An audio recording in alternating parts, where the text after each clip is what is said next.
أعوذ بالله من الشيطان الرجيم. بسم الله الرحمن الرحيم. ألف لام ميم. ذلك الكتاب لا ريب فيه هدى للمتقين الذين يؤمنون بالغيب ويقيمون الصلاة ومما رزقناهم ينفقون والذين يؤمنون بما أنزل إليك وما أنزل من قبلك وبالآخرة هم يوقنون أولئك على هدى من ربهم وأولئك هم المفلحون.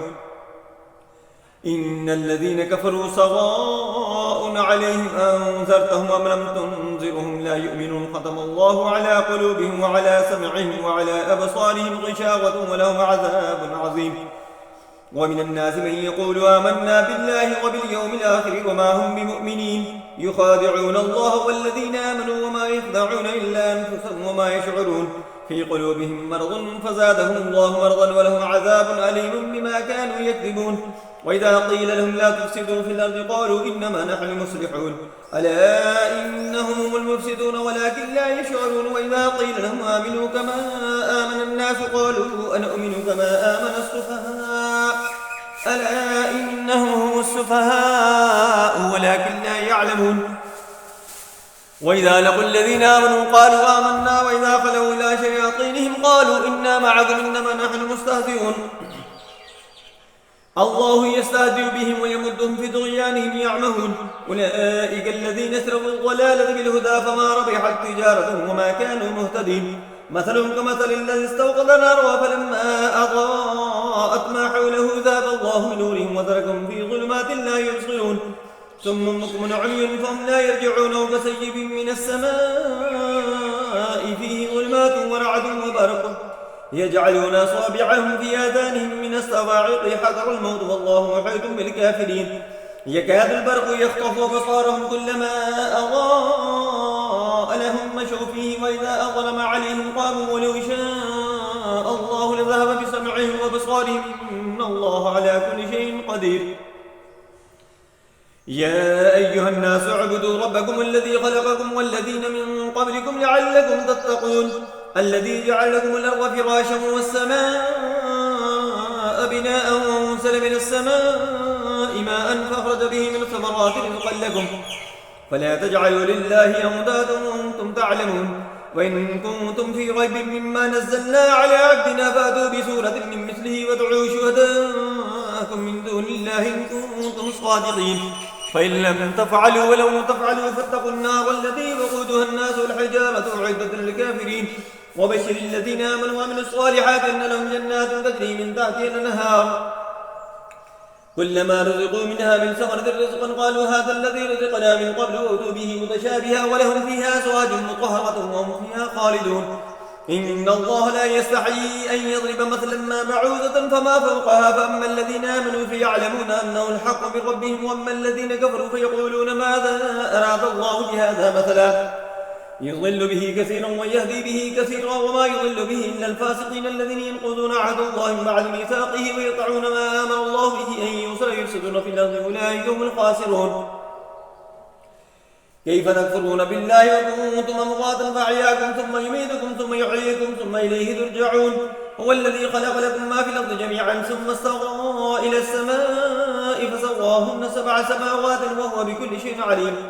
وإذ قال ربك للملائكة إني جاعل في الأرض خليفة قالوا أتجعل فيها من يفسد فيها ويسفك الدماء ونحن نسبح بحمدك ونقدس لك قال إني أعلم ما لا تعلمون. وعلم آدم الأسماء كلها ثم عرضهم على الملائكة فقال أنبئوني بأسماء هؤلاء إن كنتم صادقين. قالوا سبحانك لا علم لنا إلا ما علمتنا إنك أنت العليم الحكيم. قال يا آدم أنبئهم بأسمائهم فلما أنبأهم بأسمائهم قال ألم أقل لكم إني أعلم غيب السماوات والأرض وأعلم ما تبدون وما كنتم تكتمون. وإذ قلنا للملائكة اسجدوا لآدم فاسجدوا إلا إبليس أبى واستكبر وكان من الكافرين. وقلنا يا آدم اسكن أنت وزوجك الجنة وكلا منها رغدا حيث شئتما ولا تقربا هذه الشجرة فتكونا من الظالمين. فأزلهما الشيطان عنها فأخرجهما مما كانا فيه وقلنا اهبطوا بعضكم لبعض عدو ولكم في الأرض مستقر ومتاع إلى حين. فتلقى آدم من ربه كلمات فتاب عليه إنه هو التواب الرحيم. قلنا اهبطوا منها جميعا فإما يأتينكم مني هدى فمن تبع هداي فلا خوف عليهم ولا هم يحزنون. والذين كفروا وكذبوا بآياتنا أولئك أصحاب النار هم فيها خالدون. يا بني إسرائيل اذكروا نعمتي التي أنعمت عليكم وأوفوا بأهدي أوف بعهدكم وإياي فارهبون. وآمنوا بما أنزلت مصدقا لما معكم ولا تكونوا أول كافر به ولا تشتروا بآياتي ثمنا قليلا وإياي فاتقون. ولا تلبسوا الحق بالباطل وتكتموا الحق وأنتم تعلمون. وأقيموا الصلاة وآتوا الزكاة واركعوا مع الراكعين. أتأمرون الناس بالبر وتنسون أنفسكم وأنتم تتلون الكتاب فلا تعقلون. واستعينوا بالصبر والصلاة وإنها لكبيرة إلا على الخاشعين الذين يظنون أنهم ملاقو ربهم وأنهم إليه راجعون. يا بني إسرائيل اذكروا نعمتي التي أنعمت عليكم وأني فضلتكم على العالمين. واتقوا يوما لا تجزي نفس عن نفس شيئا ولا يقبل منها شفاعة ولا يؤخذ منها عدل ولا هم ينصرون. وإذ نجيناكم من آل فرعون يسومونكم سوء العذاب يذبحون أبناءكم ويستحيون نساءكم وفي ذلكم بلاء من ربكم عظيم. وإذ فرقنا بكم البحر فأنجيناكم وأغرقنا آل فرعون وأنتم تنظرون. وإذ باعدنا موسى 40 ليلة ثم اتخذتم العجل من بعد وأنتم ظالمون ثم عفونا عنكم من بعد ذلك لعلكم تشكرون. وإذا آتينا موسى الكتاب والفرقان لعلكم تهتدون. وإذ قال موسى لقومه يا قوم إنكم ظلمتم أنفسكم باتخاذكم العجل فتوبوا إلى بارئكم فاقتلوا أنفسكم ذلكم خير لكم عند بارئكم فتاب عليكم إنه هو التواب الرحيم. وإذ قلتم يا موسى لن نؤمن لك حتى نرى الله جهرة فأخذتكم الصاعقة وأنتم تنظرون ثم بعثناكم من بعد موتكم لعلكم تشكرون. وظللنا عليكم الغمام وأنزلنا عليكم المن والسلوى كلوا من طيبات ما رزقناكم وما ظلمونا ولكن كانوا أنفسهم يظلمون. وإذ قلنا ادخلوا هذه القرية فكلوا منها حيث شئتم رغدا وادخلوا الباب سجدا وقولوا حطة نغفر لكم خطاياكم وسنزيد المحسنين. فبدل الذين ظلموا قولا غير الذي قيل لهم فأنزلنا على الذين ظلموا رجزا من السماء بما كانوا يفسقون. وإذ استسقى موسى لقومه فقلنا اضرب بعصاك الحجر فانفجرت منه 12 عينا قد علم كل أناس مشربهم كلوا واشربوا من رزق الله ولا تعثوا في الأرض مفسدين. وإذ قلتم يا موسى لن نصبر على طعام واحد فادع لنا ربك يخرج لنا مما تنبت الأرض من بقلها وقثائها وفومها وعدسها وبصلها قال تستبدلون الذي هو أدنى بالذي هو خير اهبطوا مصرا فإن لكم ما سألتم وضربت عليهم الذلة والمسكنة وباءوا بغضب من الله ذلك بأنهم كانوا يكفرون بآيات الله ويقتلون النبيين بغير الحق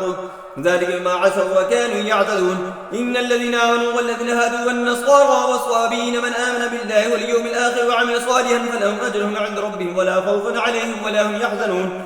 وإذا أخذنا ميثاقكم ورفعنا فوقكم الطور خذوا ما آتيناكم بقوة واذكروا ما فيه لعلكم تتقون ثم توليتم من بعد ذلك فلولا فضل الله عليكم ورحمته لكنتم من الخاسرين. ولقد علمتم الذين عتدوا منكم في السبت فقلنا لهم كونوا قردة خاسئين فجعلناها نكالا لما بين يديها وما خلفها وموعظة للمتقين. وإذ قال موسى لقومه إن الله يأمركم أن تذبحوا بقرة قالوا أتتخذنا هزوا قال أعوذ بالله أن أكون من الجاهلين. قالوا ادع لنا ربك يبين لنا ما هي قال إنه يقول إنها بقرة لا فارض ولا بكر عبان بين ذلك فافعلوا ما تؤمرون. قالوا ادع لنا ربك يبين لنا ما لونها قال إنه يقول إنها بقرة صفراء فاقع لونها تسر الناظرين. قالوا ادع لنا ربك يبين لنا ما هي إن البقرة شابه علينا وإنا إن شاء الله لمهتدون. قال إنه يقول إنها بقرة لا ذلول تثير الأرض ولا تسقي الحرث مسلمة لا شيء فيها قالوا الآن جئت بالحق فذبحوها وما كادوا يفعلون. وإذ قتلتم نفسا فادارأتم فيها فالله مخرج ما كنتم تكتمون. فقلنا اضربوه ببعضها كذلك يحيي الله الموتى وإليكم آياته لعلكم تعقلون. ثم قست قلوبكم من بعد ذلك فهي كالحجارة وأشد قسوة وإن من الحجارة لما يتفجر منه الأنهار وإن منها لما يشقق فيخرج منه الماء وإن منها لما يحرق من خشية الله وما الله بغافل عما تعملون. أفتطمعون أن يؤمنوا لكم وقد كان فريق منهم يسمعون كلام الله ثم يحرفونه من بعد ما عقلوه وهم يعلمون وإذا لقوا الذين آمنوا قالوا آمنا وإذا خلا بعضهم إلى بعض قالوا أتحدثونهم بما فتح الله عليكم ليحاجوكم به عند ربكم أفلا تعقلون أفلا يعلمون أن الله يعلم ما يسرون وما يعلنون ومنهم أميون لا يعلمون الكتاب إلا أماني وإنهم إلا يظنون فويل للذين يكتبون الكتاب بأيديهم ثم يقولون هذا من عند الله ليشتروا به ثمنا قليلا فويل لهم مما كتبت أيديهم وويل لهم مما يكسبون وقالوا لن تمسنا النار إلا أياما معدودة قل اتخذتم عند الله عهدا فلن يخلف الله عهده أم تقولون على الله ما لا تعلمون بلى من كسب سيئة وحاقت به خطيئته فأولئك أصحاب النار هم فيها خالدون والذين آمنوا وعملوا الصالحات أولئك أصحاب الجنة هم فيها خالدون وإذا أخذنا ميثاق بني إسرائيل لا تعبدون إلا الله وبالوالدين إحسانا وذي القربى واليتامى والمساكين وقولوا للناس حسنا وأقيموا الصلاة وآتوا الزكاة ثم توليتم إلا قليلا منكم وأنتم معرضون وإذا أخذنا ميثاقكم لا تسفكون دماءكم ولا تخرجون أنفسكم من دياركم ثم أقررتم وأنتم تشهدون ثم أنتم هؤلاء تقتلون أنفسكم وتخرجون فريقا منكم من ديارهم تظاهرون عليهم بالإثم والعدوان وإن يأتوكم سارى تفادوهم وهو محرم عليكم إخراجهم أفتؤمنون ببعض الكتاب وتكفرون ببعض فما جزاء من يفعل ذلك منكم إلا خزي في الحياة الدنيا ويوم القيامة يردون إلى أشد العذاب وما الله بغافل عما تعملون أولئك الذين اشتروا الحياة الدنيا بالآخرة فلا يخفف عنهم العذاب ولا هم ينصرون ولقد آتينا موسى الكتاب وقفينا من بعده برسل فآتينا عيسى ابن مريم البينات وأيدناه بروح القدس أفكلما جاءكم رسول بما لا تهوى أنفسكم استكبرتم ففريقا كذبتم وفريقا تقتلون وقالوا قلوبنا غلف بل لعنهم الله بكفرهم وقليلا ما يؤمنون ولما جاءهم كتاب من عند الله مصدق لما معهم وكانوا من قبل يستفتحون على الذين كفروا فلما جاءهم ما عرفوا كفروا به فلعنة الله على الكافرين بئس ما اشتروا به أنفسهم أن يكفروا بما أنزل الله بغيا أن ينزل الله من فضله على من يشاء من عباده فباءوا بغضب على غضب وللكافرين عذاب مهين وإذا قيل لهم آمنوا بما أنزل الله قالوا نؤمن بما أنزل علينا ويكفرون بما وراءه وهو الحق مصدقا لما معه قل فلم تقتلون أنبياء الله من قبل إن كنتم مؤمنين ولقد جاءكم موسى بالبينات ثم اتخذتم العجل من بعد وأنتم ظالمون وإذا أخذنا ميثاقكم ورفعنا فوقكم الطور خذوا ما آتيناكم بقوة واسمعوا قالوا سمعنا وعصينا واشربوا في قلوبهم العجل بكفرهم قل بئس ما يأمركم به إيمانكم إن كنتم مؤمنين قل إن كانت لكم الدار الآخرة عند الله خالصة من دون الناس فتمنوا الموت إن كنتم صادقين ولن يتمنوه أبدا بما قدمت أيديهم والله عليم بالظالمين ولزيدنهم أحرص الناس على حياتهم ومن الذين أشركوا يود أحد لو يعمر 1000 سنة وما هو بمزحزحه من العذاب إن يعمر والله بصير بما يعملون قل من كان عدوا لجبريل فإنه نزله على قلبك بإذن الله مصدقا لما بين يديه هدى وبشرى للمؤمنين من كان عدوا لله وملائكته ورسله وجبريل وميكال فإن الله عدو للكافرين ولقد أنزلنا إليك آيات بينات وما يكفر بها إلا الفاسقون وكلما عاهدوا عهدا نبذه فريق منهم بل أكثرهم لا يؤمنون ولما جاءهم رسول من عند الله مصدق لما معهم نبذ فريق من الذين أوتوا الكتاب كتاب الله وراء ظهورهم كأنهم لا يعلمون واتبعوا ما تتلو الشياطين على ملك سليمان وما كفر سليمان ولكن الشياطين كفروا يعلمون الناس السحر وما أنزل على الملكين ببابل هاروت وماروت وما يعلمان من أحد حتى يقولا إنما نحن فتنة فلا تكفر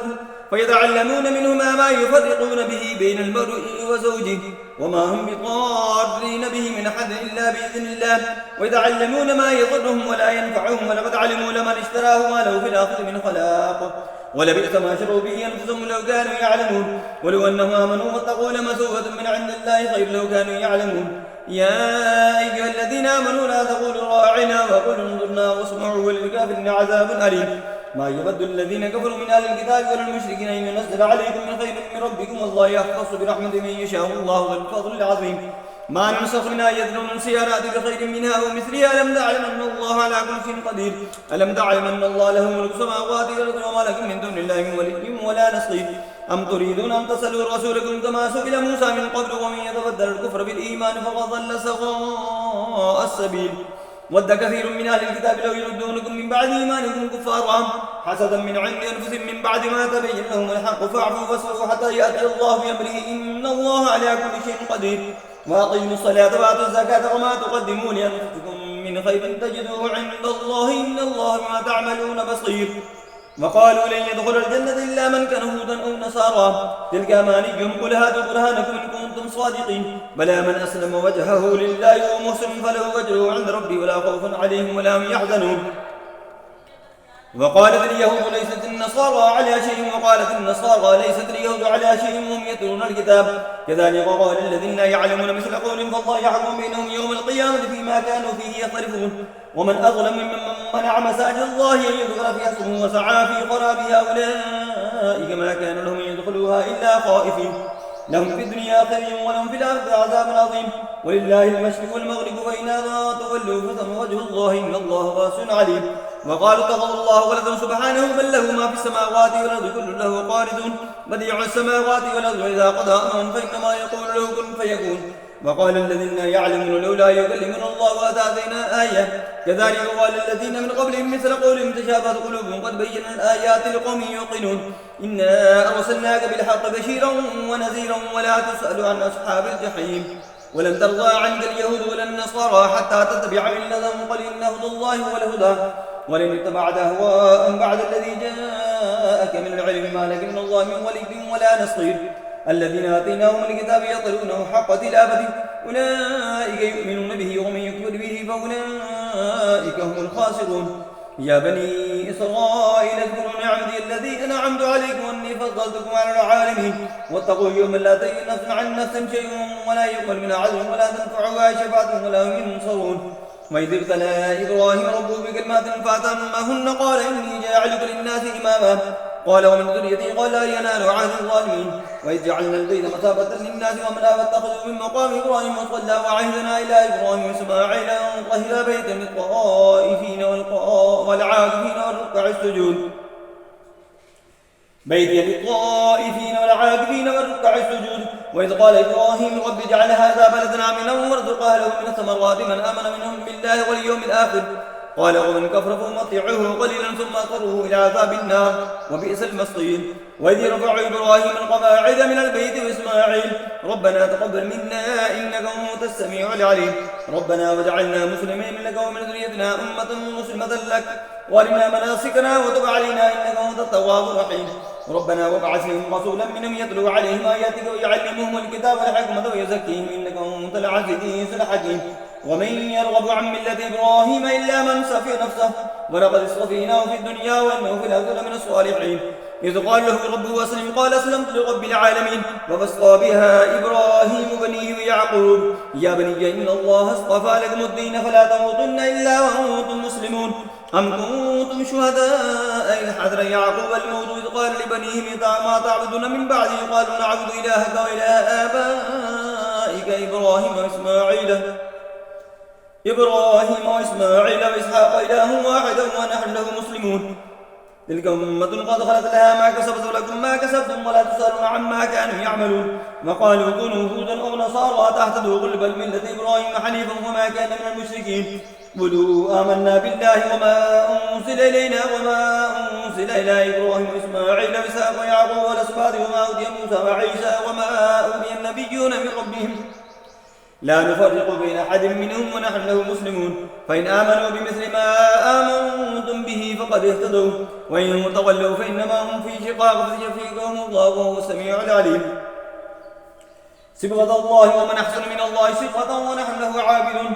ولتحاجوننا في الله وربنا وربكم ولنا أعمالنا ولكم أعمالكم ونحن له مخلصون أم تقولون إن إبراهيم وإسماعيل وإسحاق ويعقوب والأسباط كانوا هودا أو نصارى قل أنتم أعلم أم الله ومن أظلم ممن كتم شهادة عنده من الله والله بغافل عما تعملون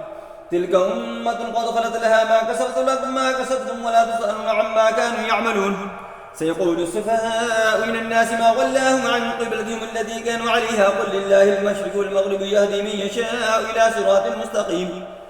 وكذلك جعلناكم أمة وسطا لتكونوا شهداء على الناس ويكون الرسول عليكم شهيدا وما جعلنا القبلة التي كنت عليها إلا لنعلم من يتبع الرسول ممن ينقلب على عقبيه وإن كانت لكبيرة إلا على الذين هدى الله وما كان الله ليضيع أيمانكم إن الله بالناس لرؤوف رحيم قد نرى تقلب وجهك في السماء فلنولينك قبلة ترضاها فول وجهك شطر المسجد الحرام وحيث ما كنتم فولوا وجوهكم شطره وإن الذين أوتوا الكتاب ليعلمون أنه الحق من ربهم والله بغافل عما يعملون ولنهدي الذين أوتوا الكتاب من كل حيث ما تبعوا قبلتك وما أنت بتابع قبلتهم وما بعضهم بتابع قبلة بعض ولئن اتبعت أهواءهم من بعد ما جاءك من علم ما لك من الله ولي ولا نصير الذين آتيناهم الكتاب يعرفون كما يعرفون أبناءهم وإن فريقا منهم ليكتمون الحق فهم يعلمون الحق من ربك فلا تكونن من الممترين ولكل وجهة هو موليها فاستبقوا الخيرات أينما تكونوا يأتي بكم الله جميعا إن الله على كل شيء قدير ومن حيث خرجت فول وجهك شطر المسجد الحرام وإنه للحق من ربك وما الله بغافل عما تعملون ومن حيث خرجت فول وجهك شطر المسجد الحرام وحيث ما كنتم فولوا وجوهكم شطره لئلا يكون للناس عليكم حجة إلا الذين ظلموا منهم فلا تخشوا واخشوني وليتم نعمتي عليكم لعلكم تهتدون كما أرسلنا فيكم رسولا منكم يتلو عليكم آياتنا ويزكيكم ويعلمكم الكتاب والحكمة ويعلمكم ما لم تكونوا تعلمون فاذكروني أذكركم واشكروا لي ولا تكفرون يا أيها الذين آمنوا استعينوا بالصبر والصلاة إن الله مع الصابرين ولا تقولوا لمن يقتل في سبيل الله أموات بل أحياء ولكن لا تشعرون ولنبلونكم بشيء من الخوف والجوع ونفس من الأموال والأنفس والثمرات وبشر الصابرين الذين إذا أصابتهم مصيبة قالوا إنا لله وإنا إليه راجعون أولئك عليهم صلوات من ربهم ورحمة وأولئك هم المهتدون إن الصفا والمروة من شعائر الله فمن حج البيت فاعتمر فلا جناح عليه أن يطوف بهما ومن تطوع خيرا فإن الله شاكر عليم إن الذين يكتمون ما أنزلنا من البينات والهدى من بعد ما بيناه للناس في الكتاب أولئك يلعنهم الله يلعنهم اللاعنون إلا الذين تابوا وأصلحوا وبينوا فأولئك أتوب عليهم وأنا التواب الرحيم إن الذين كفروا وماتوا وهم كفار أولئك عليهم لعنة الله والملائكة والناس أجمعين خالدين فيها لا يخفف عنهم العذاب ولا هم ينظرون وإلهكم إله واحد لا إله إلا هو الرحمن الرحيم إن في خلق السماوات والأرض واختلاف الليل والنهار والفلك التي تجري في البحر بما ينفع الناس وما أنزل الله من السماء من ماء فأحيا بالأرض بعد موتها وبث فيها من كل دابة وتصريف الرياح والسحاب المسخر بين السماء والأرض لآيات لقوم يعقلون ومن الناس من يتخذ من دون الله أندادا يحبونهم كحب الله والذين آمنوا أشد حبا لله ولو يرى الذين ظلموا إذ يرون العذاب أن القوة لله جميعا وأن الله شديد العذاب يتبرأ الذين تبعوا من الذين اتبعوا ورأوا العذاب وتقطعت بهم الأسباب وقال الذين اتبعوا لو أن لنا كرة فنتبرأ منهم كما تبرأوا منا كذلك يريهم الله أعمالهم حسرات عليهم وما هم بخارجين من النار يا أيها الناس كلوا مما في الأرض حلالا طيبا ولا تتبعوا خطوات الشيطان إنه لكم عدو مبين إنما يأمركم بالسوء والفحشاء وأن تقولوا على الله ما لا تعلمون وإذا قيل لهم اتبعوا ما أنزل الله قالوا بل نتبع ما ألفينا عليه آباءنا ولو كان آباؤهم لا يعقلون شيئا ولا يهتدون ومثل الذين كفروا كمثل الذي ينعق ما لا يسمع إلا دعاء ونداء ثم بكم عمي فهم لا يعقلون يا أيها الذين آمنوا كلوا من طيبات ما رزقناكم واشكروا لله إن كنتم إياه تعبدون إنما حرم عليكم الميتة والدم ولحم الخنزير وما أهل به لغير الله فمن اضطر غير باغ ولا عاد فلا إثم عليه إن الله غفور رحيم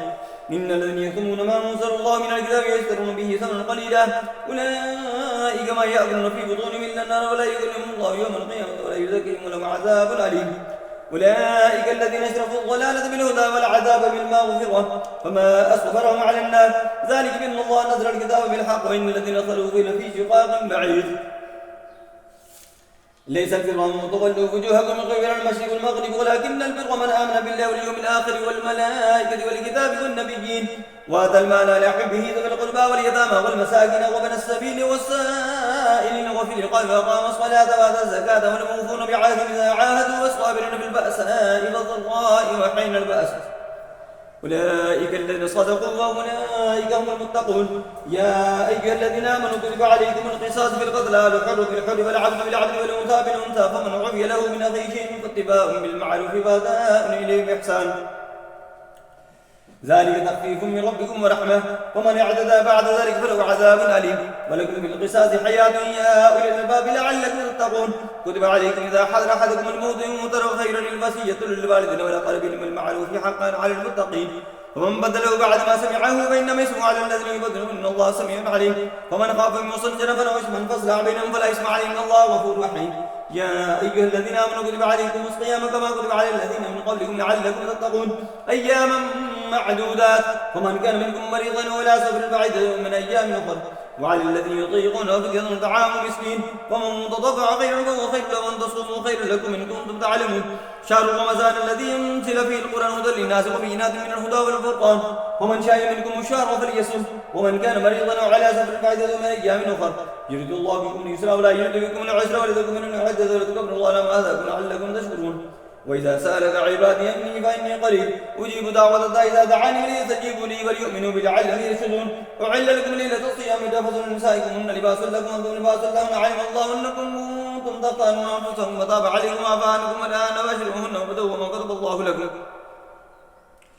وكلوا واشربوا حتى يتبين لكم الخيط الأبيض من الخيط الأسود من الفجر ثم أتموا الصيام إلى الليل ولا تباشرون وأنتم عاكفون في المساجد تلك حدود الله فلا تقربوها كذلك يبين الله آياته للناس لعلهم يتقون. ولا تأكلوا أموالكم بينكم بالباطل وتدخلوا بها الحق من تأكلوا فريقا من أموال الناس بالإثم وأنتم تعلمون. يسألونك عن الأهلة قل هي مواقيت للناس بالحج وليس البر بأمداد البيوت من ظهورها ولكن البر من اتقى وأتوا البيوت من أبوابها واتقوا الله لعلكم تفلحون. وقاتلوا في سبيل الله الذين يقاتلونكم ولا تعتدوا إن الله لا يحب المعتدين فاقتلوهم حيث ثقفتموهم واخرجوهم من حيث أخرجوكم فتنة وشدوا من القتل ولا تقاتلوهم عند المسجد الحرام حتى يقاتلوكم فيه فإن قاتلوكم فاقتلوهم كذلك جزاء الكافرين فإن انتهوا فإن الله غفور رحيم. وقاتلوا حتى لا تكون فتنة ويكون الدين لله فإن انتهوا فلا عدوان إلا على الظالمين. الشر الحرام الشر الحرام والحرمات قصاص فمن يعتدى عليكم فاعتدوا عليه مثل ما اعتدى عليكم واتقوا الله واعلموا أن الله من المتقين. وانفقوا في سبيل الله ولا تلقوا بأيديكم إلى التهلكة واحسنوا إن الله يحب المسلمين. وأتموا الحج والعمرة لله في الوسط وما استيسر من الهدي ولا تحلقوا رؤوسكم حتى يبلغ الهدي مهله ومن كان منكم مريضا أو به من رأسه ففدية من صيام أو صدقة أو نسك فإذا أمنتم فمن تمتع بالعمرة إلى الهدي وما استيسر من الهدي ومن لم يجد فصيام 3 أيام في الحج وسبعة إذا رجعتم تلك 10 كاملة ذلك لمن لم يكن أهل هذا المسجد والله واتقوا الله واعلموا أن الله شديد العقاب.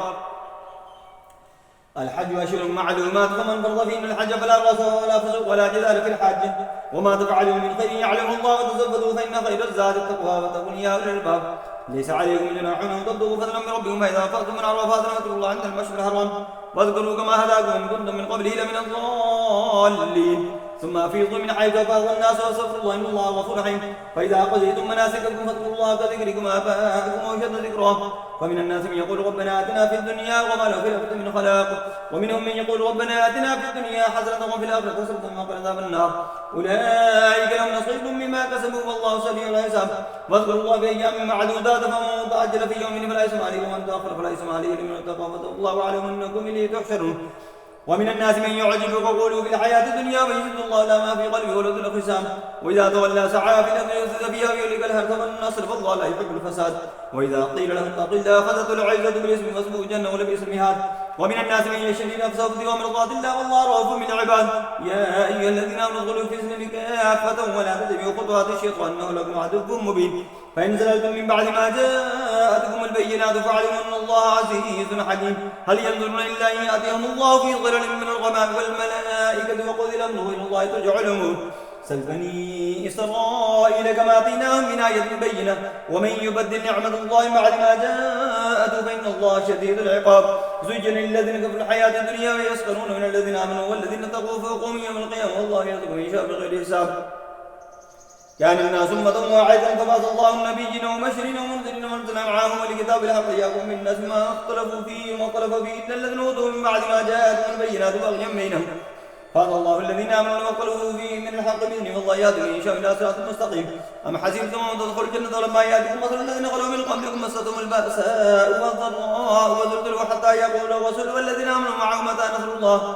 ألا إن نصر الله قريب. يسألونك ماذا ينفقون قل ما أنفقتم من خير فللوالدين والأقربين واليتامى والمساكين وابن السبيل وما تفعلوا من خير فإن الله به عليم. كتب عليكم القتال وهو كره لكم عسى أن تكرهوا شيئا خير لكم عسى أن تحبوا شيئا شر لكم الله يعلم وأنتم لا تعلمون. يسألونك عن الشهر الحرام قتال فيه قل قتال فيه كبير وصد عن سبيل الله وكفر به المسجد الحرام وإخراج أهل منه ويكون عند الله الفتنة والكفر من القاتل ولا يزال يقاتلكم حتى يردوكم عن دينكم إن استطاعوا ومن يرتد منكم عن دينه فيموت وهو كافر فأولئك حملت أعمالهم في الدنيا والآخرة وأولئك أصحاب النار فيها خالدون. إن الذين آمنوا والذين هاجروا وجاهدوا في سبيل الله أولئك يجزون رحمة الله والله غفور رحيم. يسألونك عن الخمر والميسر قل فيهما إثم كبير ومنافع للناس إثمهما أكبر من نفعهما ويسألونك ماذا ينفقون قل ما أنفقتم من خير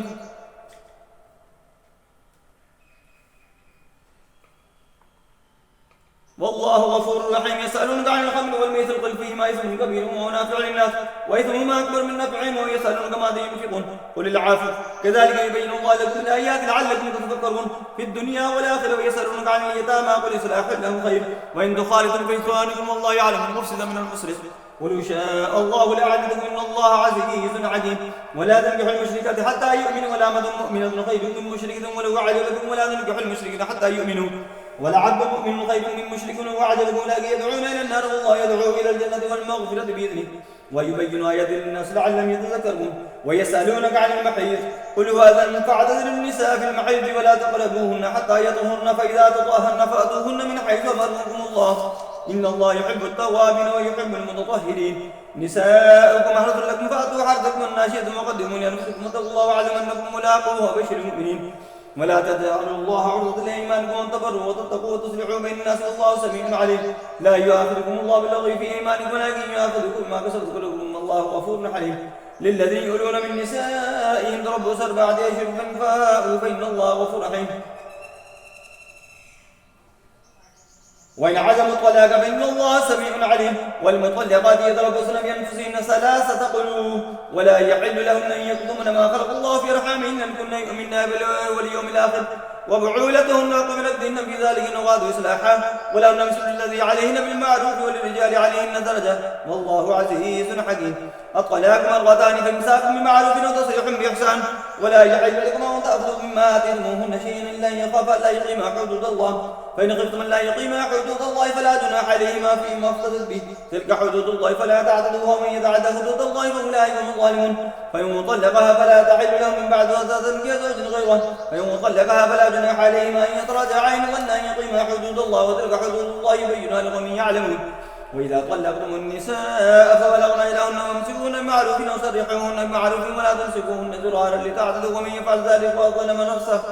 ولا تتخذوا آيات الله هزوا واذكروا نعمة الله عليكم وما أنزل عليكم من الكتاب لحكمة يعظكم به واتقوا الله واعلموا الله بكل شيء عليم. وإذا طلقتم النساء فبلغن أجلهن فلا تعضلوهن ينكحن أزواجهن إذا تراضوا بينهم بالمعروف ذلك يوعد به من كان منكم يؤمن بالله واليوم الآخر ذلك وأزكى لكم وأطهر الله يعلم أنتم لا تعلمون.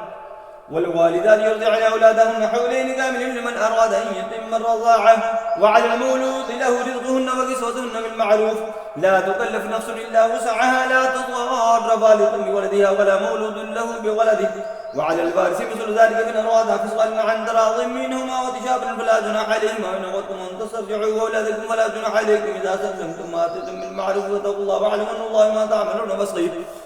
والذين يتوفون منكم ويذرون أزواجا يتربصن بأنفسهن 4 أشهر و10 فإذا بلغن أجلهن فلا جناح عليكم فيما فعلن في أنفسهن بالمعروف والله ما تعملون خبير. ولا جناح عليكم فيما عرضتم به من خطبة النساء وأكننتم في أنفسكم علم الله أنكم ستذكرونهن ولكن لا تواعدوهن سرا إلا أن تقولوا قولا معروفا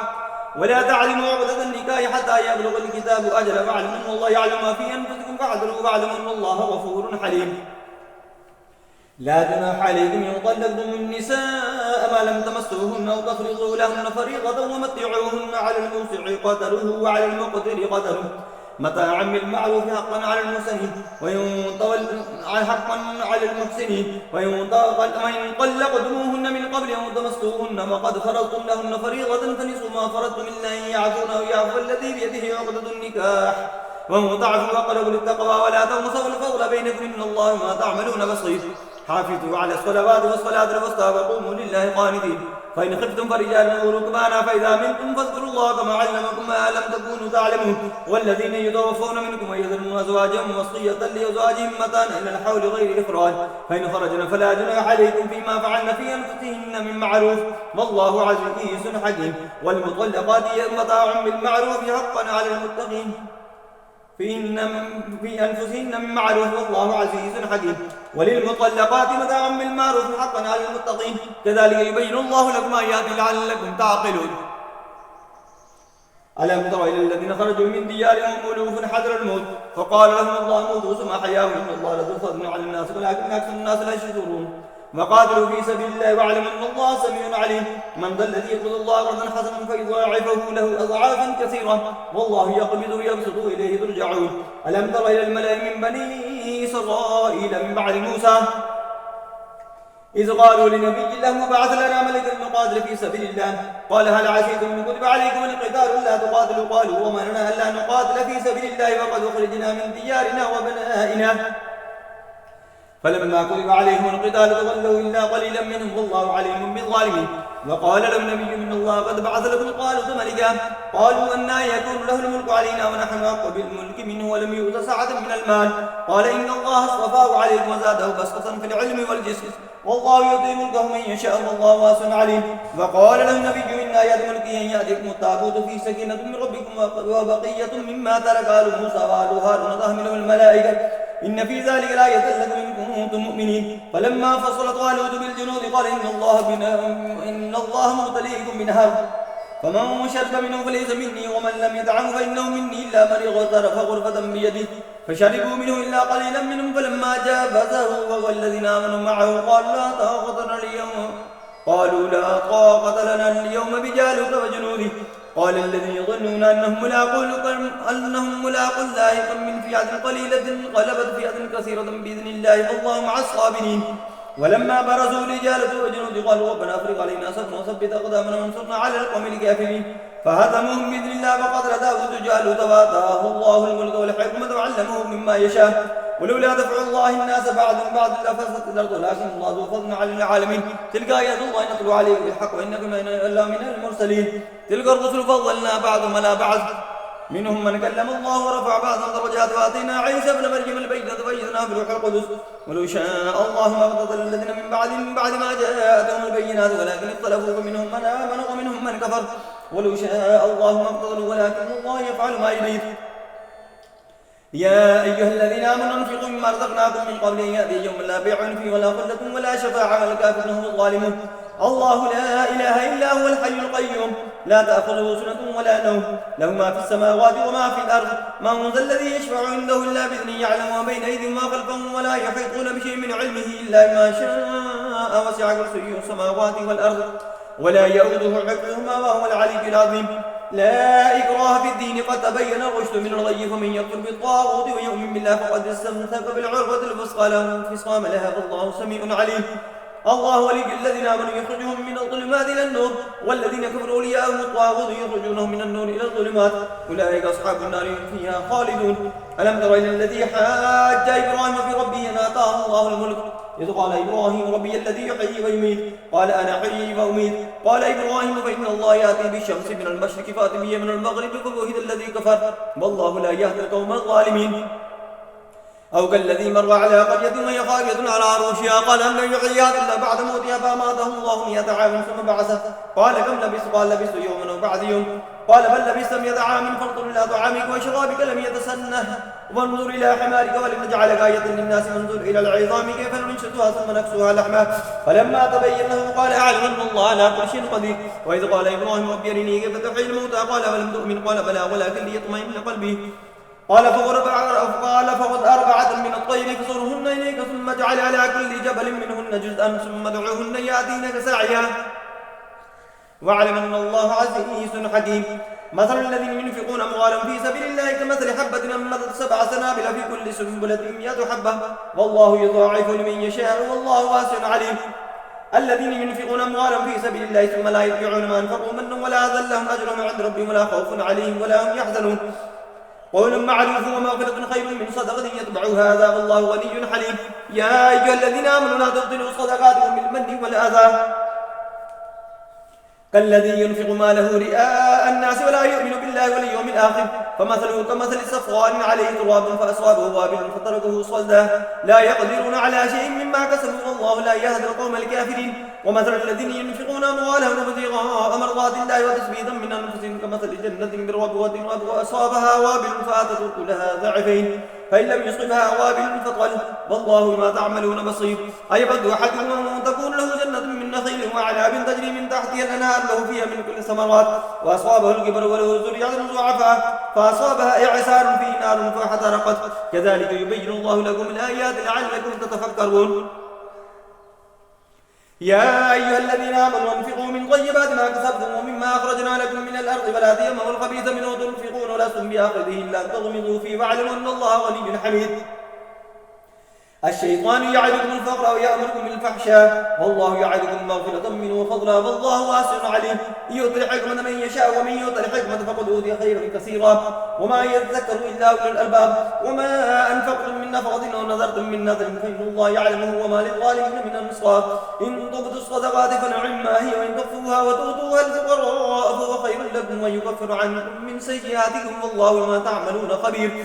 ليس عليك هداهم ولكن الله يهدي من يشاء وما تنفقوا من خير فلينفقكم وما تنفقون إلا ابتغاء وجه الله وما تنفقوا من خير يوفى إليكم وأنتم لا تظلمون. للفقراء الذين أحصروا في سبيل الله لا يستطيعون ضربا في الأرض يحسبهم الجاهل أغنياء من التعفف تعرفهم بسيماهم لا يسألون الناس الحافا وما تنفقوا من خير فإن الله به عليم. الذين ينفقون أموالهم بالليل والنهار سرا وعلانية فلهم أجر عند ربهم ولا خوف عليهم ولا هم يحزنون. الذين يأكلون الربا لا يقومون إلا كما يقوم الذي يتخبط الشيطان من المس ذلك ممن قالوا إنما البيع مثل الربا وأحل الله البيع وحرم الربا فمن جاءه موعظ من ربه فانتهى فله ما سلف وأمره إلى الله ومن عاد فأولئك أصحاب النار هم فيها خالدون. يمحق الله الربا ويربي الصدقات والله لا يحب كل كفار أثيم. إن الذين آمنوا وعملوا الصالحات وأقاموا الصلاة وآتوا الزكاة لهم أجر عند ربهم ولا خوف عليهم ولا هم يحزنون. يا أيها الذين آمنوا اتقوا الله وذروا ما بقي من الربا إن كنتم مؤمنين فإن لم تفعلوا فأذنوا بحرب من الله ورسوله وإن تبتم فلكم رؤوس أموالكم لا تظلمون ولا تظلمون. وإن كانت ذو عسرة فنظرة إلى ميسرة وأن تصدقوا خير لكم إن كنتم تعلمون فاتقوا يوما ترجعون فيه إلى الله ثم توفى كل نفس ما كسبت وهم لا يظلمون.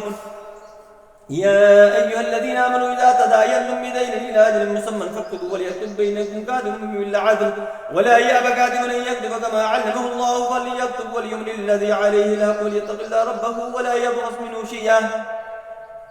فإن كان الذي عليه الحق سفينا أو ضعيفا ولا يستطيع أن يمل هو فليملل وليه بالعدل واستشهدوا شهيدين من رجالكم فإن لم يكونا رجلين فرجل وامرأتان ممن ترضون من الشهداء أن تضل إحداهما فتذكر إحداهما الأخرى ولا يأبى الشهداء إذا ما دعوا ولا تسأموا أن تكتبوا صغيرا أو كبيرا إلى أجله ذلك مقسط عند الله وأقام للشهادة وأدنى ألا ترتابوا إلا أن تكون تجارة حاجزا تديرونها بينكم فليس عليكم جناح ألا تكتبوها وأشهدوا إذا تبايعتم ولا يضار كاتب ولا شهيد وإن تفعلوا فإنه فسوق بكم واتقوا الله ويعلمكم الله والله بكل شيء عليم. وإن كنتم على سفر ولم تجدوا كاتبا فرهان مقبوضا فإن من بعضكم فعدل فليؤدي الذي ائتمن أمانته وليتق الله ربه ولا تكتموا الشهادة ومن يكتمها فإنه آثم قلبه والله ما تعملون عليم. لله ما في السماوات وما في الأرض وإن تبدوا ما في أنفسكم وتخفوا يحاسبكم به الله فيغفر لمن يشاء ويعذب من يشاء والله على كل شيء قدير. آمن الرسول بما أنزل إليه من ربه والمؤمنون كل آمن بالله وملائكته وكتبه ورسله لا نفرق بين أحد من رسله وقالوا سمعنا وأطعنا غفرانك ربنا وإليك المصير. لا يكلف الله نفسا إلا وسعها لها ما كسبت وعليها ما اكتسبت ربنا لا تؤاخذنا إن نسينا واخطأنا ربنا ولا تحمل علينا إسرا كما حملته على الذين من قبلنا ربنا ولا تحملنا ما لا طاقة لنا به واعف عنا واغفر لنا وارحمنا أنت مولانا فانصرنا على القوم الكافرين